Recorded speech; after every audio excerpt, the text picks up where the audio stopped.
भएको खुलासा। के कम्युनिस्टहरू फेरि मिल्न सक्छन् त? काङ्ग्रेसलाई धोका हुने सङ्केत। गगन कुमार थापाले जे भनेका थिए त्यही हुने देखियो। प्रधानमन्त्री पुष्पकमल दाहाल प्रचण्डले गरे केपी शर्मा ओलीलाई यस्तो प्रस्ताव। फेरि कम्युनिस्टहरू एक हुने भएपछि देउबा भई सशङ्कित। देउबा पनि ओलीलाई भेट्न बालकोट धाउन सुरु। के कम्युनिस्टको सरकार बन्छ या काङ्ग्रेस र एमालेको सरकार? सीके राउत सरकारमा जाने। भ्रष्टाचारमा नो कम्प्रोमाइज। कडा कानुन बन्दै। डरलाग्दो तथ्य खुलासा। 10.7%ले खुम्चियो मानिसको मस्तिष्क। माओवादी केन्द्रसँग पार्टी एकता गरेर नेकपा समाजवादी। ललित निवास जग्गा प्रकरणमा स्टे अर्डर लिएका 17 जना विरुद्ध सर्वोच्च अदालतमा सिआइबीको भ्याकेट। प्रतिनिधि बैठक भोलि। नेपाल विश्वविद्यालय विधेयक 2080 टेबल हुँदै। दलाली गर्नेको भन्दा राजनीतिक दलहरूको सिन्डिकेट डरलाग्दो। प्रधानमन्त्री प्रचण्डको नीति। जनार्दन शर्मा र वर्षमान पुनलाई साइजमा राख्न विप्लवलाई महासचिवको प्रस्ताव। माओवादी भित्र विद्रोहको तयारी। 17 वर्षीय किशोरीलाई सामूहिक बलात्कार गरेको आरोपमा 2 जना प्रहरीको नियन्त्रणमा। कोशी प्रदेशमा राप्रपाको सहयोग माग्दै देउबाले खटाई। नेताहरू राजेन्द्र लिङ्गदेल अझै अणिले सार्वजनिक स्थलमा काङ्ग्रेस नेतृत्वको आलोचना गर्न रोक। देशभर हवाईबाट घट्यो कहाँको कति, यसबारेमा पनि सम्पूर्ण जानकारी आजकै समाचारमा। र सरकारी आय स्रोतको एक माध्यम सवारी साधनको कर वृद्धि हो। अर्थमन्त्री डा प्रकाश शरण महत। पढ्न मन नलागेको भन्दै 9 कक्षामा पढ्ने छात्राले गरिन् आत्महत्या। 17 जनालाई पक्राउ नगर्नु भन्ने आदेश विरुद्ध प्रहरीको भ्याकेट। महिलालाई यौनजन्य क्रियाकलापमा संलग्न गराएको भन्दै आरोपमा एक होटलका सञ्चालक नै प्रहरीको नियन्त्रणमा। 72 घण्टे नीतिमा परिवर्तन नहुँदासम्म नेपाली ट्रक व्यवसायको पेसा सङ्कट मुक्त हुँदैन। लामिटारमा भेटियो 32 किलोको अजिङ्गार। 27 घण्टापछि खुलेको मुगलिक नारायणघाट सडक खण्ड फेरि आज पूर्ण रूपमा अवरुद्ध। आजको मौसम भारी वर्षाको सम्भावना कुन प्रदेशमा, यसबारे जानकारी। बाढी पहिरोबाट 17 दिनमा 20 जनाको मृत्यु, 28 जना बेपत्ता। दाइजो नदिएको झोकमा श्रीमती र 18 महिने छोरीको झुन्डाएर श्रीमान फरार। पहिरोले नारायणघाट मुगलिक सडक खण्ड जोखिममा। वर्षाले सिद्धार्थ राजमार्ग पनि अवरुद्ध पार्यो। गृहमन्त्री नारायण काजी श्रेष्ठ चीनबाट आज नेपाल फर्किँदै। संसदीय मामिला पत्रकार समाजको अध्यक्षमा सत्याल निर्वाचित। संसदमा उपसभामुखको फोटो नराखेकोमा उपसभामुखको असन्तुष्ट। दलहरूमा लोकतन्त्रको कमी छ, अग्नि सापकोटा। समाजवादी पार्टी बनाउने प्रचण्डको योजना फर्केलान् त के पूर्व माओवादीहरू? सरकारले कामै गर्न नसकेको माधव कुमार नेपालको आरोप। काङ्ग्रेस डराएर 10 सिटेलाई 1.5 वर्ष प्रधानमन्त्री मान्ने ठाउँमा पुगेको गगन कुमार थापाको आरोप। पर्यटन विकासबाट देशलाई सक्षम बनाउन सकिन्छ, मन्त्री सुदन किराती। र गठबन्धन कसैले चाहेर हल्लिँदैन। सरकार 5 वर्ष चल्ने प्रधानमन्त्री प्रचण्डको ठकुवा रोकिएका विधेयकबारे संसदीय पत्रकारले लेखेर अध्यक्ष तिमिल सेना। एउटै व्यक्ति पटक प्रधानमन्त्री बन्न नहुने गगन कुमार थापाको मान्यता। अब हेर्नुहोस् पुरा समाचार। दर्शकबिन नमस्कार। युट्युब च्यानल नेपाली खबर मिडियामा तपाईहरूलाई हार्दिक स्वागत छ। यदि हाम्रो च्यानललाई अहिलेसम्म सब्सक्राइब गर्नुभएको छैन भने सब्सक्राइब गरी नजिक रहेको बेल आइकन दबाई हामीसँग जोडिनुहोला।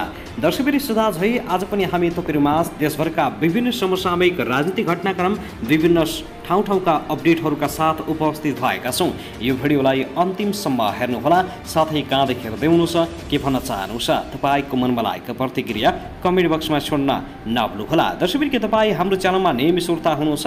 यदि नियमित हुनुहुन्छ भने तल कमेन्ट बक्समा नियमित अथवा रेगुलर लेख्नुहोस्। नयाँ हुनुहुन्छ भने सब्सक्राइब गरी जोडिनुहोस् ताकि नयाँ अपडेटका साथ हामी तपाईँहरूमाझ दैनिक रूपमा उपस्थित हुने गर्दछौँ। हाम्रा समाचारहरू तपाईँहरूलाई के कस्तो लागिरहेका छन्, सल्लाह सुझाव प्रतिक्रिया छोड्न नभुल्नुहोला। दर्शकबिन आउनुहोस् आजको पहिलो खबर सुरु गरौँ, नभुल्नुहोला। दर्शक महानुभाव आउनुहोस् आजको अत्यन्तै दुःखद खबर सुरु गरौँ। अर्घाखाँचीको पाडैनी गाउँपालिकामा पहिरोले घर पुरिँदा 3 बालबालिकाको मृत्यु भएको छ, 1 जना घाइते भएका छन्। पाडैनी गाउँपालिका 1 पडेनाको गोगन पानीमा गंगा राजकोटीको घर पहिरोले पुरिँदा 3 बालबालिकाको ज्यान गएको वडा अध्यक्ष कमल प्रसाद पोखरेलले जानकारी दिए। मृत्यु हुनेमा 10 वर्षीय धनबहादुर राजकोटी, 12 वर्षीय खुमबहादुर राजकोटी र 11 वर्षीय मन्जु राजकोटीको मृत्यु भएको वडा अध्यक्ष पोखरेलले बताएका हुन्। घटनामा सचिन राजकोटी सामान्य घाइते भएका छन्। उनको उद्धार गरेर पाल्पाको मिसन अस्पताल पठाइएको छ। घटनास्थलमा प्रहरी र स्थानीयले उद्धार गरिरहेका छन्। 3 वटा शव निकालिएको प्रहरीले जनाएको छ।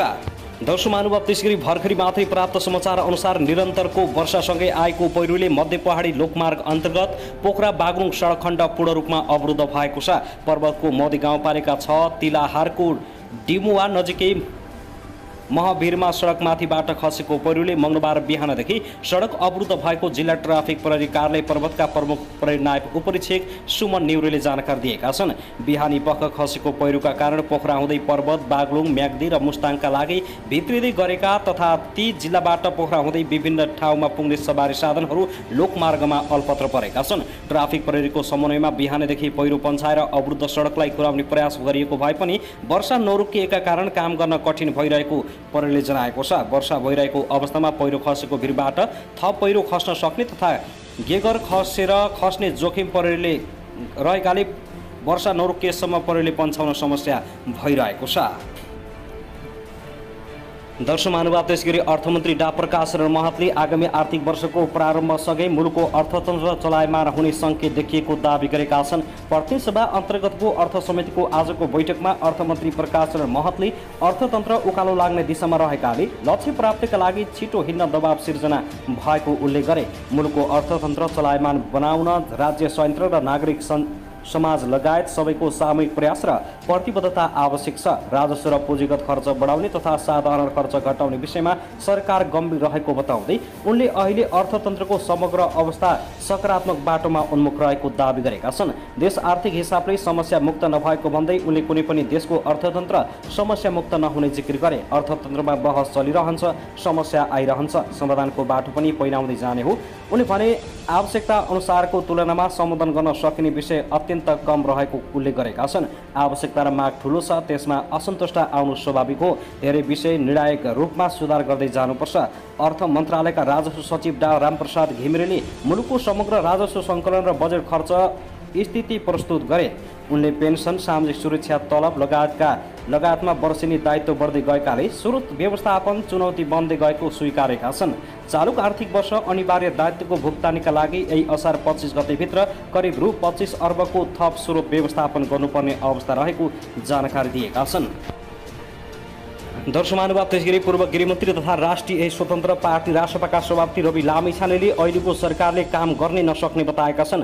आज मंगलबार धनगढी विमानस्थलमा पत्रकारहरूसँग कुरा गर्दै उनले हालका सरकारले जनपक्षीय काम गर्न नसकेको र सत्ता जोगाउने खेलमा मात्र सीमित रहेको आरोप लगाए। त्यस्तै अहिलेको आर्थिक सङ्कटको समाधान गर्ने गरी बजेट ल्याउनु पर्नेमा सरकारले नियमित जस्तै बजेट ल्याएको बताएका छन्। यो बजेटलाई कसले स्वागत गरेको देख्नुभयो न साना व्यवसायको पक्षमा छ न लघुवित्त पीडित को पक्षमा छ। उनले भने यसमा त्रुटि छ, सरकारले कुनै न कुनै कार्यक्रम ल्याएर सच्याउनुपर्छ। केही समय हामी हेर्छौँ। त्यस्तै सत्ता फेरबदलको चर्चा चलिरहेका बेला आफू र आफ्नो पार्टी भने त्यो दौडमा नरहेको बताएका छन्। लामिछानेले अहिले रासपा सङ्गठन विस्तारमा जुटेकाले सत्ता फेरबदलका लागि हुने कुनै पनि बैठकमा सहभागी नभएको जिकिर गरे। सत्ता फेरबदल हुने चर्चा चलेको कुरा मैले पनि सुनेको छु, तर अहिले हामी सङ्गठन विस्तारको क्रममा रहेकाले त्यो रेसमा हामी छैनौँ। अघिल्लो पटक नै सरकारलाई दिएको समर्थन फिर्ता लिएर प्रतिपक्षमा जाने निर्णय लिएका हौँ। सत्ता फेरबदलबारे सुने पनि म कुनै पनि बैठकमा गएको छैन, न कुनै पनि चासो राखेको छु। कुनै पनि क्रियाकलापमा सहभागी छैनौँ।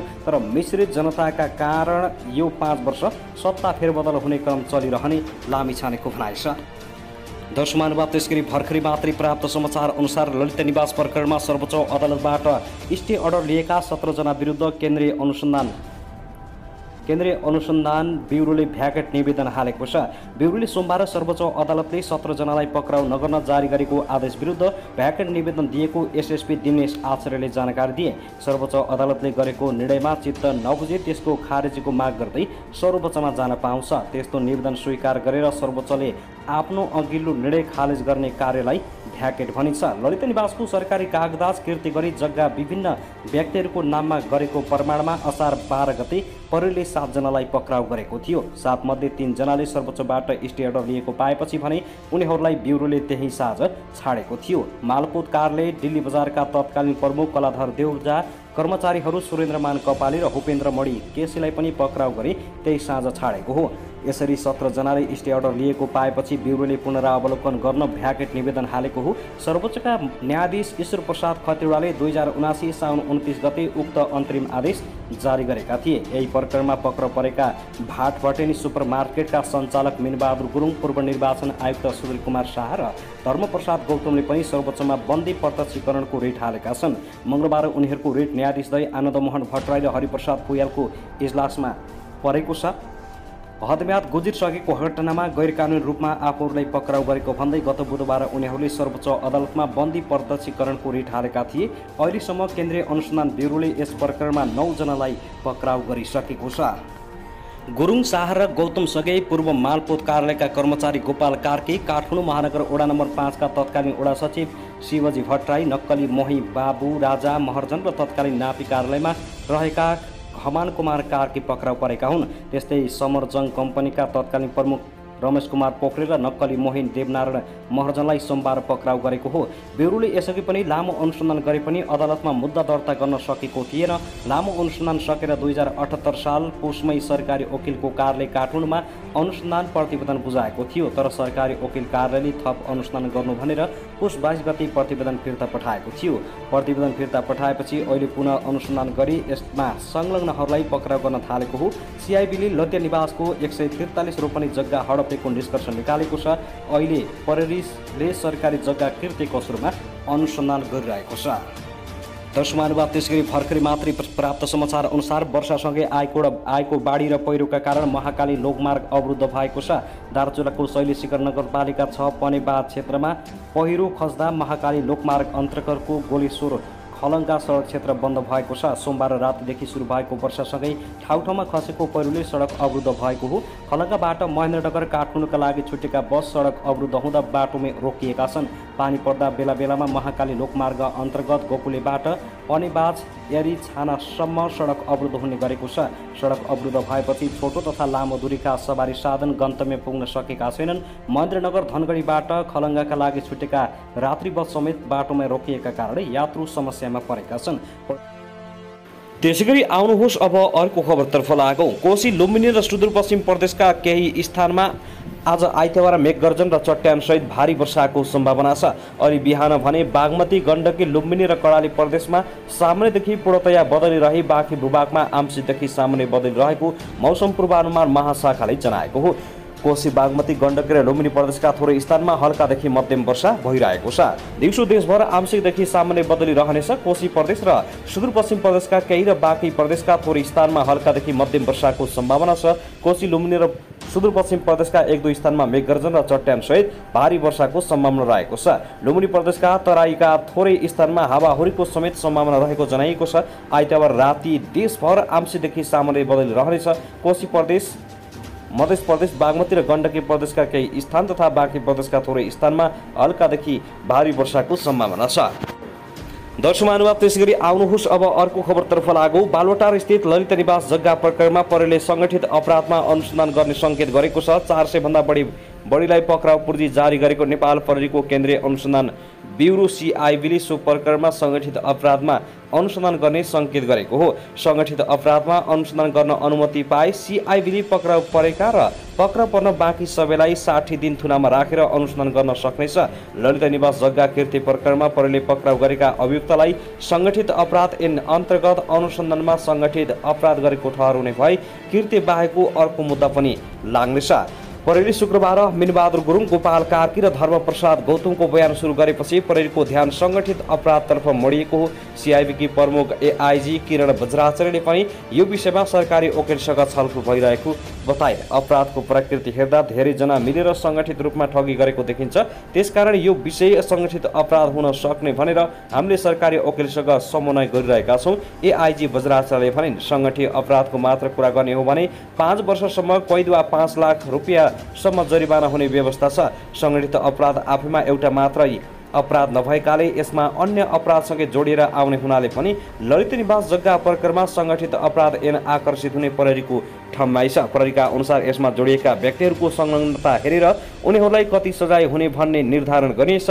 सङ्गठित अपराध कसुरमा प्रहरीले अभियुक्तलाई 60 दिनसम्म थुनामा राखेर प्रमाण सङ्कलन गर्न पाउँछ। कृत्यको मात्र मुद्दामा यस्तो अवधि अधिकतम 25 दिन हुन्छ। बालुवाटार जग्गा प्रकरणमा नेताहरू, कर्मचारी, व्यापारी र बिचौलिया मिलेर अपराध गरेको देखिन्छ। उनले भने यता अख्तियार दुरुपयोग अनुसन्धान आयोगले पूर्व प्रधानमन्त्री दय माधव कुमार नेपाल र बाबुराम भट्टराईका पालामा सरकारी जग्गामा व्यक्तिको स्वामित्व स्थापित गराएर उनीहरू विरुद्ध मुद्दा दर्ता गर्न कार्यक्षेत्रभित्र परेको थिएन। मन्त्री परिषद बैठकले गरेको निर्णय आफ्नो क्षेत्र अधिकारभित्र नपरेका कारण मुद्दा नचलाएको अख्तियारले जनाएको छ। तर सिआइबीले भने पूर्व प्रधानमन्त्रीहरूलाई पनि बयानका लागि बोलाउन सक्ने जनाएको छ। आवश्यक परेर अन्य अभियुक्तको बयानका आधारमा पूर्व प्रधानमन्त्रीहरूलाई पनि बयानमा बोलाउन सकिनेछ। सिआइबी स्रोतले भन्यो यो समाचार आजको नागरिक दैनिकमा छापिएको हो। त्यसैगरी आउनुहोस् अब अर्को खबरतर्फ लागौँ। राष्ट्रिय परीक्षा बोर्डले माध्यमिक शिक्षा परीक्षा एसईको नतिजा प्रकाशनको काम अन्तिम चरणमा पुर्याए पनि ग्रेडेड पद्धतिबारे अझै अनुकूल कायम रहेको छ। 2079 सालको एसई नतिजा यही असार तेस्रो साताभित्र प्रकाशित गर्ने बोर्डको लक्ष्य रहे पनि कुन ग्रेडेड पद्धतिबाट नतिजा प्रकाशन गर्ने टुङ्गो छैन। बोर्ड परीक्षा नियन्त्रण कार्यालय कक्षा 10 का परीक्षक नियन्त्रक विष्णुनारायण श्रेष्ठले असार नकट्ने तर सकेसम्म तेस्रो साताभित्रमा नतिजा सार्वजनिक गर्ने गरी लक्ष्य लिएको बताएका छन्। हामी असारभित्र त जसरी पनि नतिजा प्रकाशन गर्छौँ। हाम्रो लक्ष्य चाहिँ असार तेस्रो हप्तासम्म प्रकाशन गर्नेछ। जति सक्दो छिटो प्रकाशन गर्ने टार्गेटमा छौँ। अहिले नतिजा प्रशोधनको काम भइरहेको छ। यही काममा लागिरहेका छौँ। परीक्षा बोर्डले एसईको नतिजा सार्वजनिक गर्न चाहने सङ्घ संस्थासँग आवेदन पनि मागेको छ। बोर्डले असार 6 गते एसएमएस आइभीआर वा वेबसाइटबाट नतिजा प्रकाशित गर्न इच्छुक संस्थाहरूलाई असार 12 गतेभित्र आवेदन दिन भन्दै सार्वजनिक सूचना जारी गरेको थियो। सूचना अनुसार सङ्घ संस्था र कम्पनी प्रचलित कानुन बमोजिम दर्ता हुनुभएको हुनुपर्नेछ। सङ्घ संस्था वा कम्पनी भ्याट प्यानमा दर्ता भएको हुनुपर्नेछ। दर्शक महानुभाव, त्यसैगरी आउनुहोस् अब अर्को खबरतर्फ लागौँ। काठमाडौँ महानगरका प्रमुख बालेन्द्र शाह बालेनले नेताहरूलाई पुणे भारतको गुलामको संज्ञा दिएका छन्। शुक्रबार राति सामाजिक सञ्जाल मार्फत बालेन्द्र शाहले यस्तो बताएका हुन्। उनले वर्षभरि धान रोपे भारतीय गुलाम हुनु नपर्ने पनि बताएका छन्। नेताहरू ज्यूले यसरी नै वर्षभरि नै धान रोपिदिनुभयो भने तपाईहरू भारतको गुलाम हुनु पर्दैन, बालेनले फेसबुकमा लेखेका छन्। हिजो धान दिवसको अवसरमा विभिन्न राजनीतिक दलका नेताहरूले किसानहरूको खेतमा गएर धान रोपेका थिए। सोही प्रसङ्गलाई जोडेर बालेन्द्र शाहले यस्तो अभिव्यक्ति राखेका हुन्। बालेनले नेता लक्षित कटाक्ष गर्दै आइरहेका छन्। त्यसैगरी आउनुहोस् अब अर्को खबरतर्फ लागौँ। राष्ट्रिय प्रजातन्त्र पार्टी राप्रपाका अध्यक्ष राजेन्द्र प्रसाद लिङ्गदेनले मुलुकको संस्कृति पहिचानलाई संरक्षण गरेर मात्र सामाजिक विकास र आर्थिक समृद्ध गर्न सकिने बताएका छन्। हिजो शुक्रबार काठमाडौँमा आयोजित पार्टी प्रवेश कार्यक्रममा उनले विविधताले भरिएको देशमा सबै जाति समुदायका भाषा, धर्म, मौलिक संस्कृति र रीतिरिवाजले विश्वमा नेपाल र नेपालीको गौरव बढाएकाले त्यसको जगेर्ना गर्नुपर्नेमा जोड दिएका छन्। राष्ट्रिय उत्पादनको वृद्धि गरी देशको अर्थतन्त्रलाई बलियो बनाउन उद्यमशीलताको खाँचो औराउँदै अध्यक्ष लिङ्गदेनले बढ्दै गएको आयातलाई न्यूनीकरण गर्नुपर्ने बताए। उनले अहिले सरकारले एकपछि अर्को भ्रष्टाचार काण्डको फाइल अगाडि बढाएकोमा त्यसको सराहना गर्दै प्रधानमन्त्री पुष्पकमल दाहाल प्रचण्डले गर्ने राम्रो कार्यमा सधैँ सहयोग गर्ने प्रतिबद्धता जनाएका छन्। भ्रष्टाचारको डङ्गुरमा बसेर शुद्धताको मन्त्र उच्चारण गर्दैमा यसको शुद्धिकरण नहुने बताउँदै उनले भने अहिले भ्रष्टाचार बढेर गएको छ, वैदेशिक हस्तक्षेप बढेर गएको छ। तपाईहरू जिउँदो साक्षी हुनुहुन्छ। भ्रष्टाचारको डङ्गुरमाथि बसेर देशका शासक शुद्धताको मन्त्र उच्चारण गरिरहेका छन्। भुटानी शरणार्थी प्रकरणबाट पनि हामीले बारम्बार भनेको कुरा पुष्टि हुन्छ। ललित निवास नक्कली भुटानी शरणार्थी प्रकरण लगायतमा भ्रष्टाचार काण्डमा अहिलेका ठुला दलका नेता संलग्न रहेको बताउँदै उनले फाइल खोल्न बाँकी रहेको 22 बढी प्रकरणमा पनि प्रहरीले अनुसन्धान बढाउनु पर्नेमा जोड दिएका छन्।